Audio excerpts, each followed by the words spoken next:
Zoonotic diseases that are transmitted from animals to humans, such as Ebola and avian flu, are not new public health problems, but zoonotic epidemics are on the rise as our growing global population encounters more and more animals, both in the wild and in agriculture.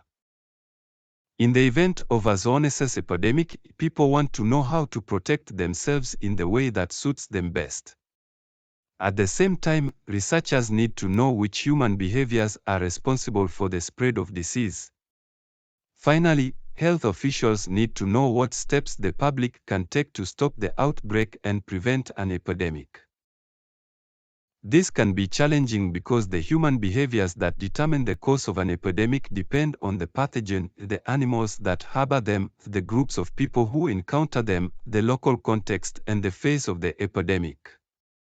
In addition, many factors influence what people do in a public health crisis.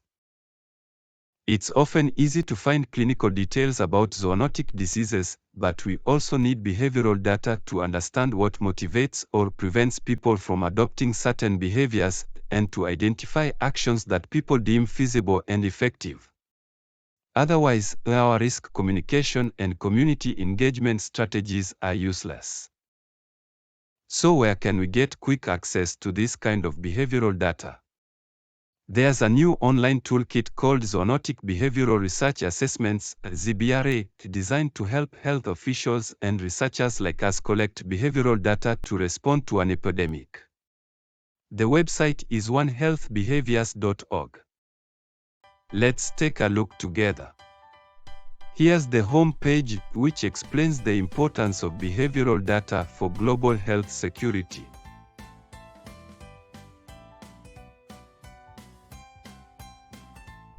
Here's the About page, where you'll find the purpose of the toolkit, case study videos, and buttons for each element. Let's move on to the first element, zoonotic disease profiles. This table includes 15 priority zoonotic diseases. In addition, you can find out which countries have made this disease a priority and which populations are most at risk.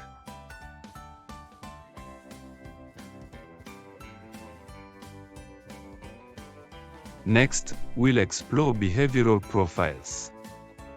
This is where we start to see behavioral data. We can see which behaviors increase or decrease risk.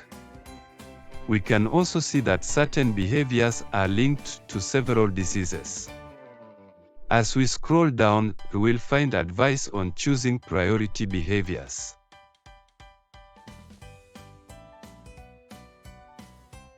Next, we turn to the page titled Collecting Data.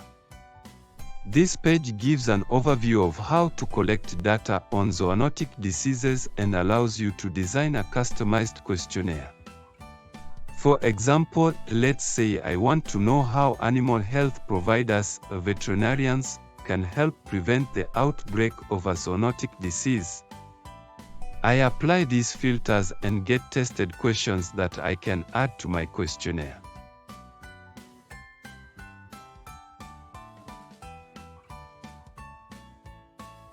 Let's move on to the Findings page, where we can see cross-sectional trends in behavior and attitudes based on 5 qualitative studies.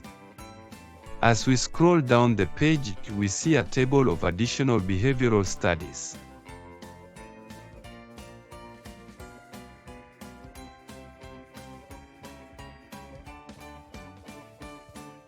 Finally, one of the most interesting parts of this toolkit are the country profiles. Let's visit the Guinea page as an example. This page summarizes the priority diseases in the country, the One Health landscape, and the research being carried out on zoonosis. Whether you're part of a research team trying to identify the behavioral drivers of an ongoing epidemic, a public health professional trying to design a community engagement strategy, or a government official creating a strategic plan for a zoonotic disease, we know this toolkit can provide you with valuable behavioral data and tools to improve the quality of your work.